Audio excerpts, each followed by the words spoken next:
D'accord, d'accord. Donc, Amen.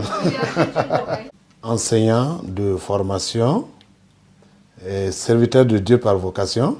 La frontière du Niger que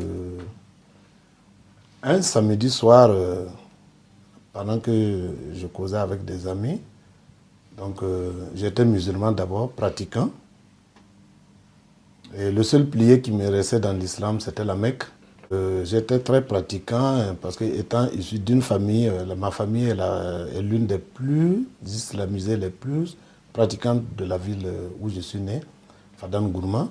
Et moi, à cause de la fonction que j'exerçais, la fonction enseignante, je me suis retrouvé hors de ma famille, donc près de 150 km de la ville où je suis né. Donc c'est dans cette ville, j'étais musulman, je priais, je pratiquais très bien. En tout cas, les 5 prières, je les exécutais, mais ça ne m'empêchait pas quand même d'avoir une petite bouteille de Dieu sous mon lit. Donc je n'étais pas séparé du péché. Et aussi de pratiquer la divination, parce que la région où je suis issu, c'est la région la plus réputée de notre pays en matière de divination. La divination par la géomancie. D'ailleurs, les géomanciens m'avaient dit de ne jamais aller plus à l'est dans le pays. Parce que si je partais là-bas, j'allais rencontrer la mort et c'est mon cadavre qui allait revenir. Mais c'est par la suite que j'ai réalisé qu'en réalité, le diable, il n'a jamais vu juste. Alors un soir, je suis allé avec un autre ami avec lequel je me cachais pour boire. On avait tellement bu qu'on était dans les gaz. Donc, il m'a proposé d'aller courir un peu pour transpirer, pour vraiment nous dégazer. Donc, lui, il habitait à côté du terrain où on devait aller jouer au ballon. Je lui ai dit donc de me devancer, je veux m'échanger et puis je le rejoins au terrain. Donc, c'était aux environs de 16 heures. Je suis arrivé chez moi, je suis rentré dans la maison. Mais quand j'ai ouvert et que je suis rentré au salon, nous étions en décembre. C'est vrai que chez nous, en décembre, c'est notre hiver aussi.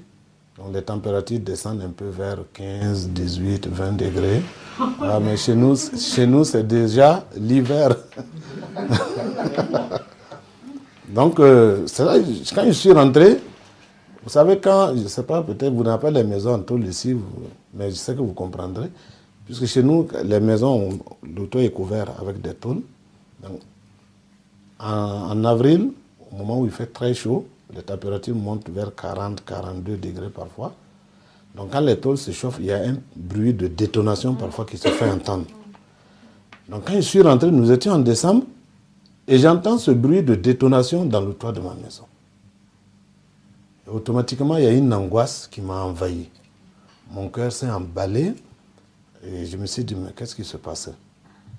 Alors j'avais des fétiches dans ma chambre. Et je voulais rentrer prendre ces fétiches-là pour faire des incantations et pouvoir me dégager. Donc, c'est au moment de rentrer dans ma chambre que cette angoisse est devenue plus forte. Je n'arrivais pas à rentrer dans la chambre. Donc, j'ai dit, moi, si c'est ainsi, je vais appeler mon ami pour qu'on rentre à deux, pour qu'il m'aide à prendre les fétiches. Je suis ressorti et je courais pour rejoindre mon ami. Et c'est là que je suis arrivé sous des arbres là.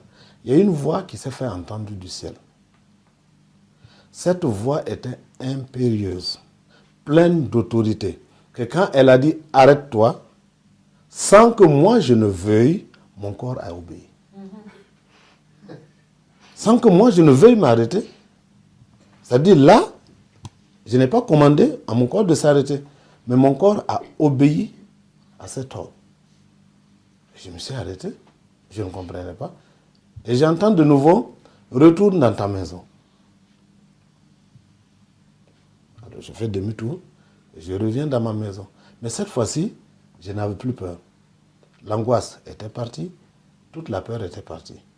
Et la voix me dit, continue dans ta chambre. Je ne faisais qu'obéir, je suis rentré. J'attendais le prochain ordre. Et j'entends, prends le dernier livre de ce tas. Mais il n'y avait pas un doigt qui m'indiquait. Mais quand je recevais l'ordre, je savais exactement ce que j'allais faire. Parce que je ressentais ça en moi-même. Prends le dernier livre de Sta. Donc je me suis dirigé vers un tas. J'ai tiré un dernier livre. C'était écrit « Comment naître de nouveau » de Tel Osborne. Et ce livre, je me suis rappelé que quand on voulait refaire la constitution de notre pays, j'étais secrétaire de séance dans ces nombreux comités qu'ils avaient mis en place à travers tout le pays. Et lors d'une de nos rencontres, j'ai pris le livret avec un jeune homme pour en faire un sous-main. Et à la fin de la réunion, quand j'ai ouvert, j'ai trouvé que ça parlait de Jésus. Moi, j'étais musulman pratiquant. J'ai refermé ça. Mais le jeune homme était déjà parti. Et quand je suis arrivé, j'ai mis ça en bas pour ne pas avoir affaire à ça. Et ce jour, j'ai pris le livre, ouvre le livre, lis à telle page. Je l'ouvre, je lis. Et je partais de page en page et ça décrivait exactement l'état dans lequel j'étais. À un certain moment, je suis tombé à genoux et je suis tombé face contre terre. Et c'est à ce moment précis que j'ai senti qu'il y avait quelqu'un qui était arrêté devant moi. Mais je ne pouvais pas voir sa face. Tellement une lumière puissante se dégageait de lui, je ne pouvais pas le voir. Je ne pouvais pas. Même quand j'essayais de lever les yeux, mes yeux n'arrivaient pas à supporter l'éclat qui se dégageait de lui. Donc je suis resté prosterné devant lui de 16h à 22h30. Mais c'est comme si j'avais passé 5 secondes seulement dans sa présence. Je n'ai pas senti le temps passer. Et c'est là il a commencé à me parler de ma vie. Je pouvais revoir depuis les premiers jours de mon existence jusqu'au jour où j'étais. Les choses les plus horribles que j'ai faites dans ma vie, parce que je suis né d'une mère togolaise, un pays où on pratique beaucoup le vaudou. Donc j'ai été initié à certaines choses dedans. Donc il y a eu des choses horribles que moi-même j'ai faites et que je n'avais plus le courage de revoir ça en image. Donc quand je fermais les yeux, c'est comme si les yeux restaient ouverts. Quand j'ai détourné ma tête, l'image était là. Alors j'ai commencé à dire, pardonne-moi, je te demande pardon, je ne veux plus recommencer. À un certain moment, il s'est retiré. Et quand il s'est retiré, l'endroit où j'étais à genoux, vous croyez que quelqu'un est venu verser un seau d'eau. Tellement j'ai transpiré, tellement mon organisme a dégagé de la sueur et de l'eau. Moi, c'est ce que je crois, c'est de l'eau. Je suis resté là, j'avais juste la force de me traîner, arriver jusqu'au bord de mon lit et de poser ma tête. Tout le reste du corps en bas. Et c'est là, à 5h du matin, la voix a recommencé à parler. J'entends cette fois-ci, va dans ma maison. Quand il dit va dans ma maison, dans mon cœur, ça résonne église. Va dans ma maison. Là, j'entends église. Je dis, mais comment moi, je vais me retrouver à l'église? Mais je n'avais pas de choix. Comme l'autre le dit, quand il n'y a qu'une seule issue, on est dans l'impasse. Quand c'est deux, on est dans un dilemme. Là, je n'avais pas le choix. À 6h, j'étais devant la porte d'une église. J'étais là assis. À ce moment, j'avais une grande chevelure. J'ai passé la nuit à pleurer. Les yeux étaient rouges. J'avais un visage vraiment tout défait. J'étais là assis devant la porte de l'église. Et voici le pasteur qui arrive, qui me regarde. Il me connaissait très bien. Un musulman pratiquant qui se retrouve à 6h devant la porte de son église. Il ne comprenait pas. Il m'a regardé. Et après, les autres fidèles sont arrivés. Je suis rentré, je me suis assis derrière. Le culte a commencé. Je faisais comme tout le monde, je regardais ce qu'il faisait. Quand il se levait, je me levais. Quand il battait des mains, je battais des mains. Je ne comprenais pas. C'était la première fois d'ailleurs que je rentrais dans une église. Et à la fin du culte, bon, j'ai salué comme tout le monde. Et je suis ressorti par la porte la plus proche pour repartir chez moi. Et c'est en cours de route, j'entends encore, va dans ma maison. Je dis, ah non, là, c'est trop. Je reviens de l'église. Tu m'as dit, va dans ta maison. Je suis allé à l'église. Tu me dis encore, va dans ta maison. Où je dois aller? Pour finir avec tout ça, j'ai dit, je sais ce que je veux faire. Je vais au bar, je me noie dans l'alcool et c'est sûr que cette voix va s'éteindre. Alors j'ai pris le chemin et je partais au bar. Je n'avais plus peur que les autres musulmans me voient rentrer au bar. Et c'est là que j'ai croisé le jeune homme avec lequel j'avais pris le livret. Alors je lui ai expliqué ce qui s'est passé. J'ai dit, mais viens là. J'ai dit, votre affaire de Jésus là. Viens, tu vas m'expliquer un peu. Alors il est venu. Je lui ai expliqué ce qui m'est arrivé. Il m'a regardé. Il était tout heureux, tout content. Il me regarde. J'ai dit, mais qu'est-ce qui t'arrive? Moi, je vis des problèmes et toi, tu es heureux, tu es content, tu es joyeux. Qu'est-ce qui se passe? Il dit, non, non, viens, je vais te présenter à des amis. C'est là qu'il m'a amené chez Marcel et Marcelin. Alors, je les ai raconté ce qui m'est arrivé. Marcel m'a dit, mais mon frère, tu as eu une grâce particulière. C'était l'une des rares fois où j'entendais pour la première fois le mot grâce. Il dit, non, tu as rencontré le Seigneur Jésus. J'ai dit, ah bon? Il ne m'a même pas montré qui il était. Seulement, je sais que en sa présence, j'ai senti qu'effectivement, j'étais souillé, j'étais sale, j'étais pécheur. Et sans qu'il me dise quoi que ce soit, j'ai commencé à demander pardon. Et c'est là, Marcel m'a dit, c'est très bien. Et c'était un gendarme qui était en fonction à la frontière là-bas, avec son épouse. C'est un joli couple, vraiment. C'est Marcel et Marceline, Dieu fait bien les choses. Alors, c'est là qu'eux, ils se sont occupés de moi. Ils m'ont donné une Bible, ils m'ont appris à prier, ils m'ont encadré, ils m'ont appris à jeûner, ils m'ont appris vraiment beaucoup de choses. C'est là que j'ai commencé à grandir dans la foi. Et en moins de 3 mois, j'avais une telle envie maintenant de connaître Dieu que je pouvais passer le temps avec ma Bible. Quand je descendais, je quittais de l'école de 17h30, je pouvais passer le temps. J'arrivais à la maison vers 18h, j'ouvrais ma Bible et je ne la refermais qu'à 5h pour me préparer à retourner à l'école. Je passais des nuits entières à lire la Bible. Et c'était des choses extraordinaires que je découvrais. Et j'avais envie de partager ce que je découvrais. Mais comment faire? Je ne savais pas comment annoncer l'évangile. Donc Dieu m'a inspiré une idée. Je suis allé acheter une grosse jarre dans laquelle je mettais de l'eau, puisque ma maison était dans un carrefour. Et le village où j'étais, c'était un village qui avait une foire hebdomadaire.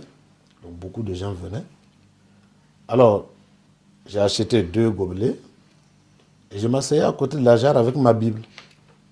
Quand je voyais des gens qui venaient, je dis, mais vous n'avez pas soif? Vous voulez boire? Ils disent oui, oui. Je dis, mais venez, il y a de l'eau fraîche. Ils viennent, ils boivent. Alors j'ai dit, bon, écoutez, je ne savais pas, j'ouvrais ma Bible au hasard et je me mettais à lire un passage. Je lis. Vous avez compris? Ils disent oui. J'ai dit merci beaucoup. Je refermais et continuais. J'attendais le prochain groupe. Et j'attendais le prochain groupe qui allait venir. Et c'est comme ça que je faisais. Jusqu'à ce que maintenant j'ai appris à sortir faire des évangélisations avec Marcel et Marceline. Donc j'ai appris des techniques d'évangélisation, j'ai appris les différentes approches qu'il y avait et ça m'a beaucoup aidé. Mais il y a beaucoup de faits marquants pendant ce temps parce que je me rappelle que comment j'ai été baptisé du Saint-Esprit. Un soir, j'étais dans ma maison, ma fameuse maison. Alors j'étais là et vraiment, après avoir lu la parole de Dieu, j'étais rempli d'une joie immense. Et je me suis mis à genoux, commencé à bénir le Seigneur, à bénir le Seigneur, à bénir le Seigneur.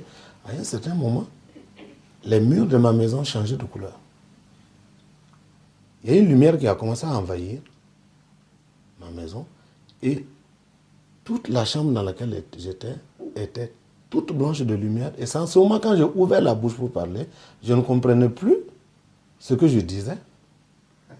Je parlais, mais qu'est-ce que je disais? Je ne savais pas. Entends, je dis, mais je suis bête ou quoi?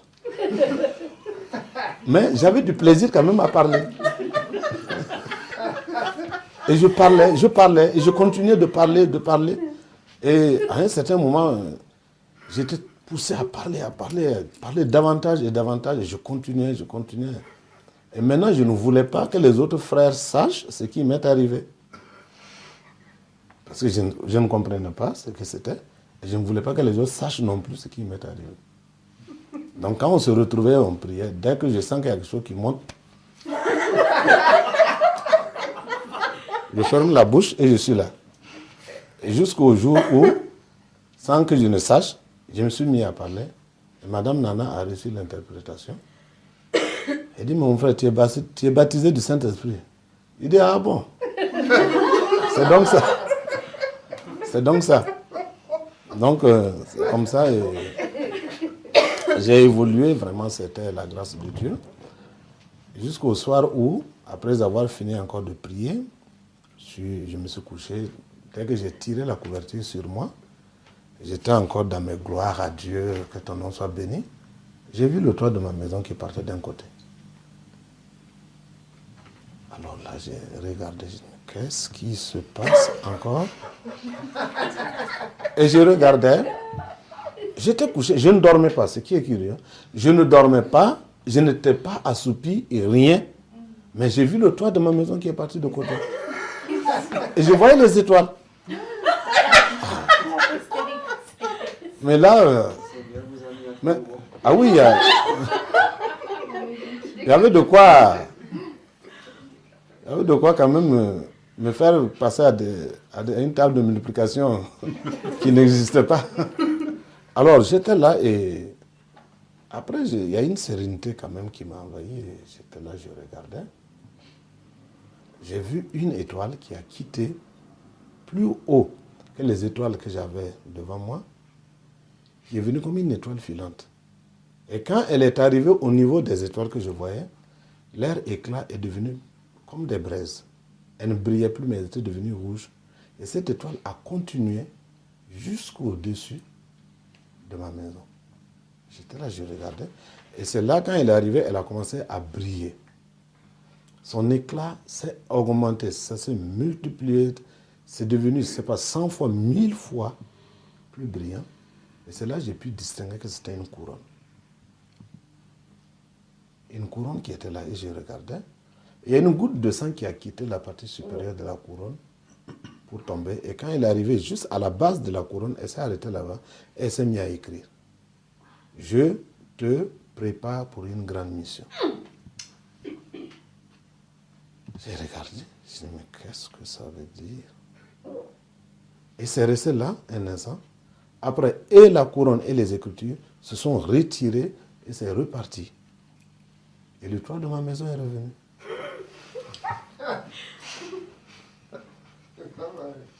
Alors je me suis levé, j'ai pris un cahier, j'ai noté tout ce que j'avais vu. J'ai tout écrit. Donc, mon épouse et moi, nous avons ainsi cheminé avec le Seigneur. Mon épouse, qui était d'ailleurs une de mes anciennes élèves, ça aussi c'était un combat. Quand le Seigneur m'a dit, c'est ta femme, il dit, ah non Seigneur, pas une de mes anciennes élèves.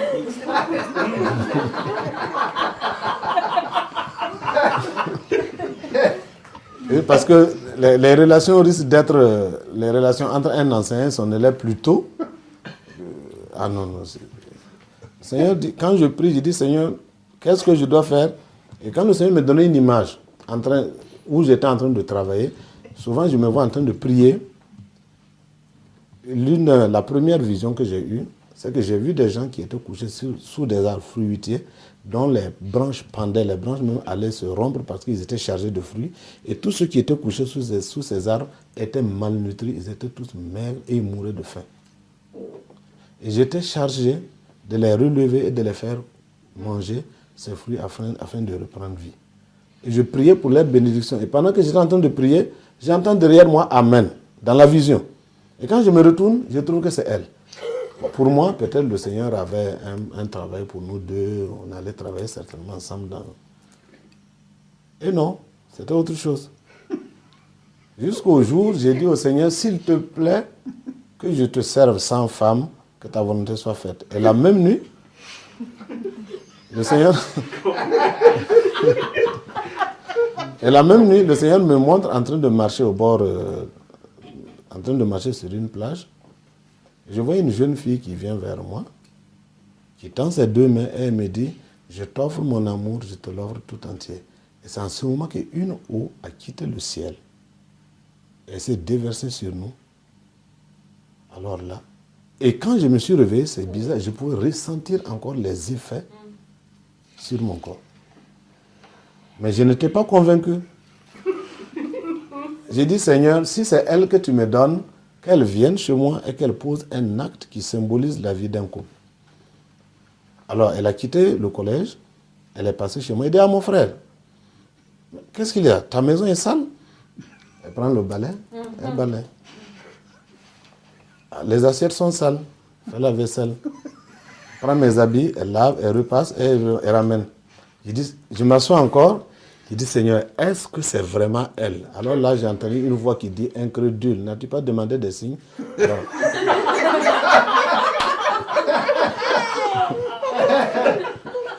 je suis tombé à genoux, j'ai dit, Seigneur, je me répands. Je me répands. Et là, j'ai dit, je voudrais pouvoir partager cela avec Marceline, qui était ma maman spirituelle. Et quand je me suis levé, j'ai fermé ma porte, j'ai entendu le bruit de la mobilette de Marceline derrière moi.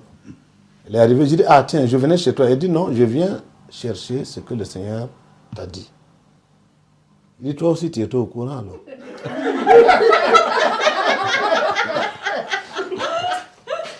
C'est comme ça s'est passé.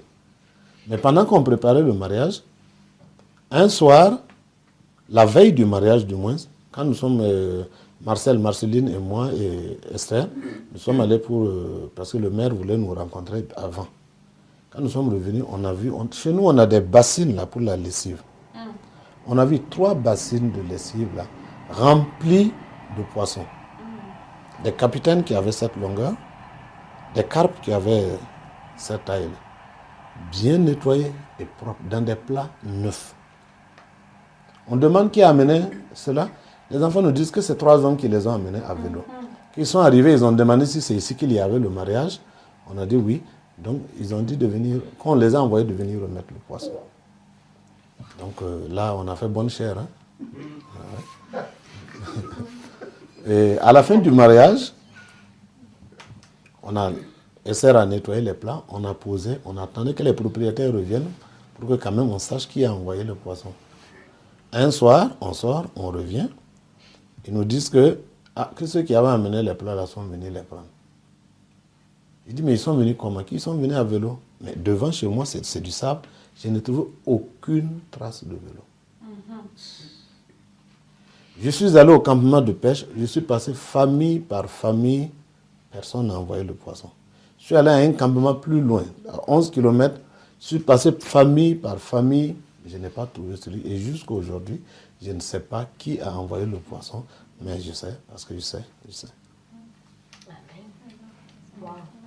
Donc, vraiment, le Seigneur n'a pas cessé de témoigner sa présence à mes côtés. C'est en condensé, en concentré, le témoignage que je voulais vous apporter.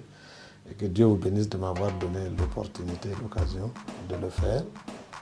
J'espère que je ne vous ai pas ennuyé. Non, pas du tout. Que vraiment Dieu vous bénisse. Sa grâce soit sur vous. Je suis vraiment très honoré d'être là.